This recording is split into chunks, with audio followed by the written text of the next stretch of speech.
अस्सलाम वालेकुम dear readers, कैसे हैं आप सब लोग। उम्मीद है आप सब लोग ठीक होंगे। तो आज हम लाए हैं दाऊद ऑन फायर इश्क लाजिम अस्त की एपिसोड। राइटर एम रज़ा।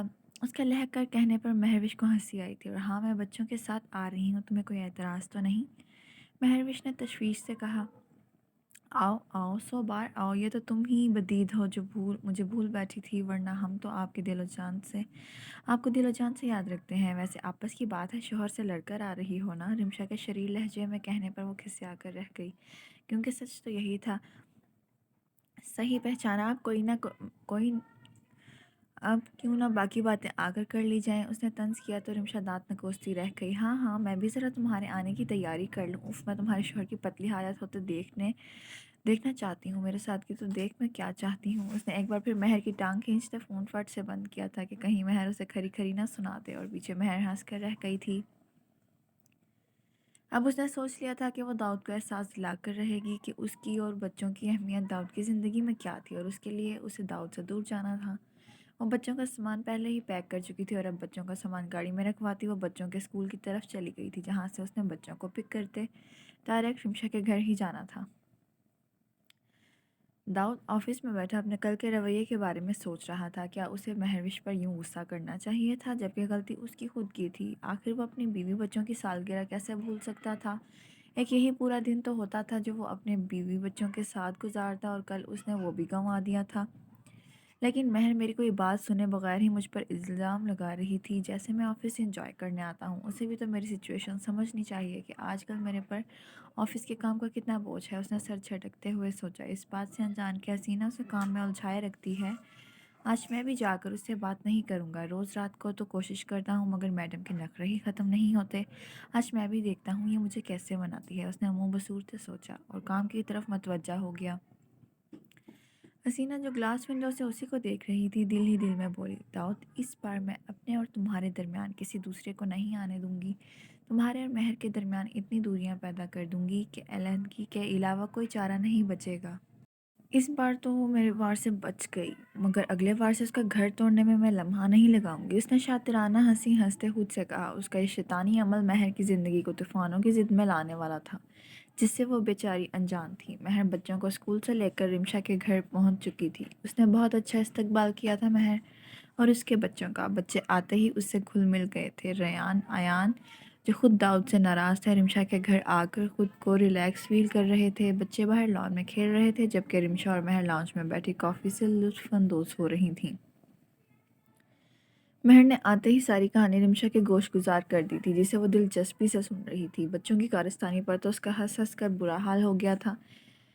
सीरियसली महर, अगर मैं तुम्हारी जगह होती तो उस चुड़ैल के बाल जड़ से उखाड़ देती है, अगर वो मेरे शोहर पर डोरे डालती। रिमशा ने नाक फुलाकर गुस्से से कहा। तो रिमशा, यार मैं और क्या करूं? वो दाऊद की बिजनेस पार्टनर है, यही तो मसला है, वरना तो कब का मैं उसको नॉकआउट कर चुकी होती। महर ने दांत पीसते ख्यालों में हसीना की गर्दन मरोड़ते हुए कहा। चलो इसके बारे में भी कुछ सोचते हैं, लेकिन मुझे तो अभी से यही सोचकर मज़ा आ रहा है कि दाऊद साहब की क्या हालत हो रही होगी। उसने तो पूरा घर सर पर उठा लिया होगा अब तक, जब उसे पता चला होगा कि तुम घर नहीं हो और ना ही बच्चे। रिमशा ने अपनी बतीसी की नुमाइश करते कहा, जिस पर महर सर हिलाकर रह गई थी। कह तो वो सही रही थी, दाऊद अब तक पूरा घर कंगाल चुका होगा। तभी उसने अपना फ़ोन स्विच ऑफ करके बैग में डाल दिया था, उससे कोई ताकि वो उससे कोई राब्ता ना कर सके।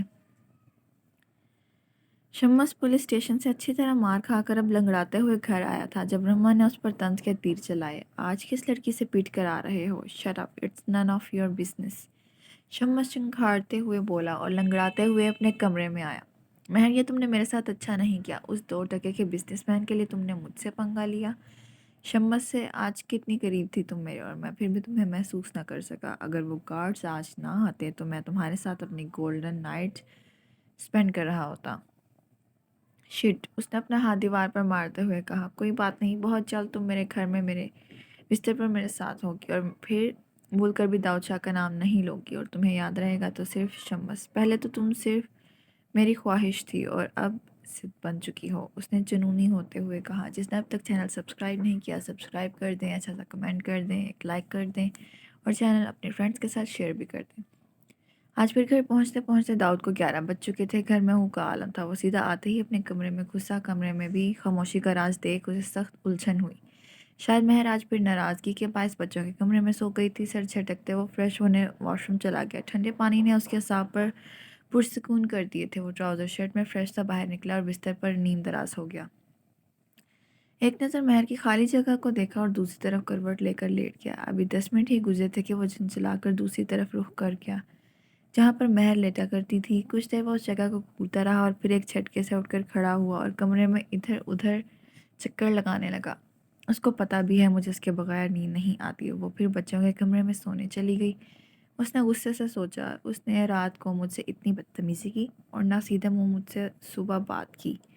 उसे मुझसे माफ़ी मांगनी चाहिए थी, बजाय माफ़ी मांगने के वो मुझे भाव दिखा रही है। उसने कुढ़ कर सोचा।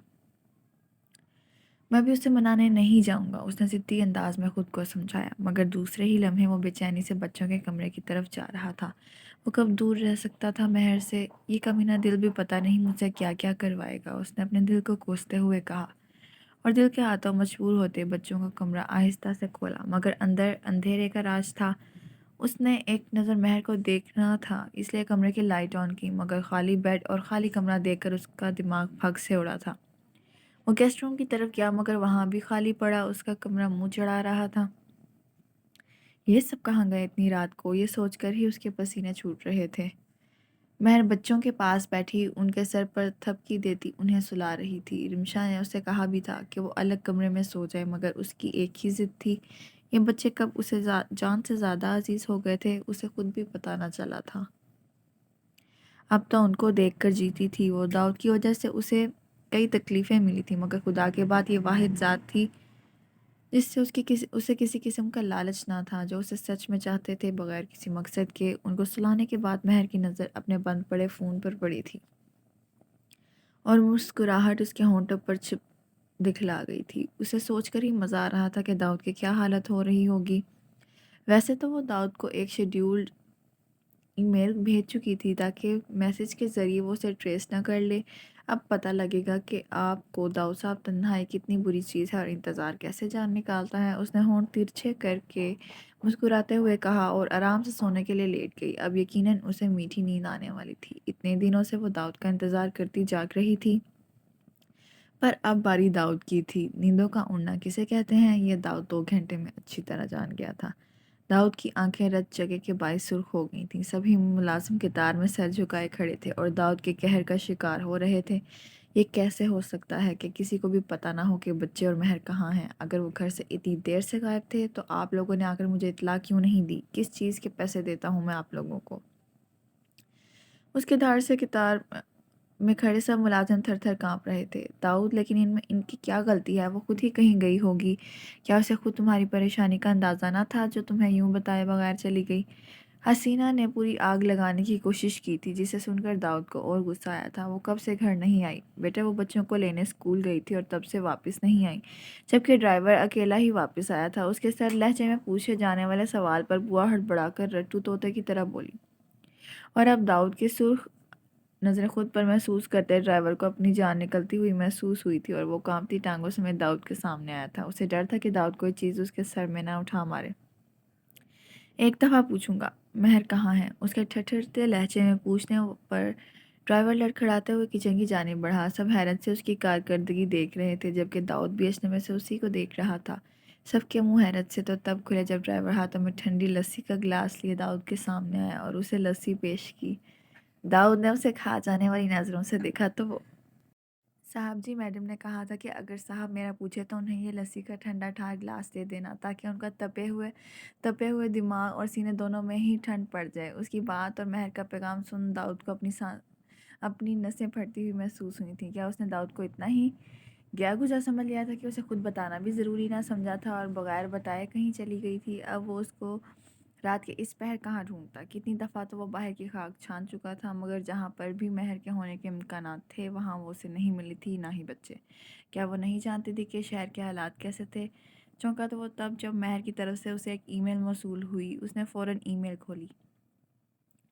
कैसा लगा दाऊद साहब मेरा मजाक? आपको क्या लगता है आप ही सिर्फ लोगों को इंतज़ार की सूली में टांग सकते हैं? अब यकीनन आप जान जाएंगे कि अपनों का آپ کے پاس رہنا کتنا ضروری ہے۔ اس کا اندازہ وقت کے ساتھ آپ کو زیادہ ہوگا۔ داؤد کو تو ابھی سے اندازہ ہو گیا تھا کہ اس کا گزارا واقعی ان کے بغیر نہیں۔ اب پتہ نہیں وہ اس کو کتنی سزا دینا چاہتی تھی۔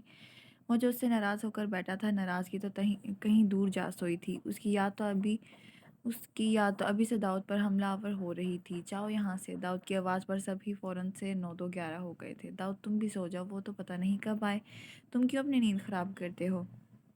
حسینہ نے اپنی نیند سے بند ہوتی بوجھل آنکھوں سے اس کے کندھے پر سر رکھتے کہا، فار گاڈ سیک حسینہ، میری بیوی اور بچہ لاپتہ ہیں اور تمہیں سونے کی پڑی ہے ریڈیکیولس۔ جاؤ سو جاؤ تم، مجھے انہیں ڈھونڈنے جانا ہے۔ داؤد نے اپنا کندھا چھٹک کر باہر کی طرف جاتے کہا۔ حسینہ ہڑبڑا کر رہ گئی اور پیر پٹک کر اندر سونے چلی گئی۔ اس کی طرف سے بھاڑ میں جاتے بچے اور خاص کر مہر میں تمہیں ڈھونڈ لوں گا کیونکہ اب دوری ناگزیر ہے۔ میں تم سے معافی مانگ لوں گا۔ اس نے اسٹیئرنگ پر سر ٹکاتے کہا، کیا وہ ایک دوسرے کے لیے بنے بھی تھے؟ جاننے کے لیے دیکھیے عشق لازم جلدی سے چینل سبسکرائب کر دیں، اچھا سا کمنٹ کر دیں اگر آپ چاہتے ہیں کہ آپ لوگوں کو پتہ چلے نیکسٹ ایپیسوڈ میں کیا ہونے والا ہے۔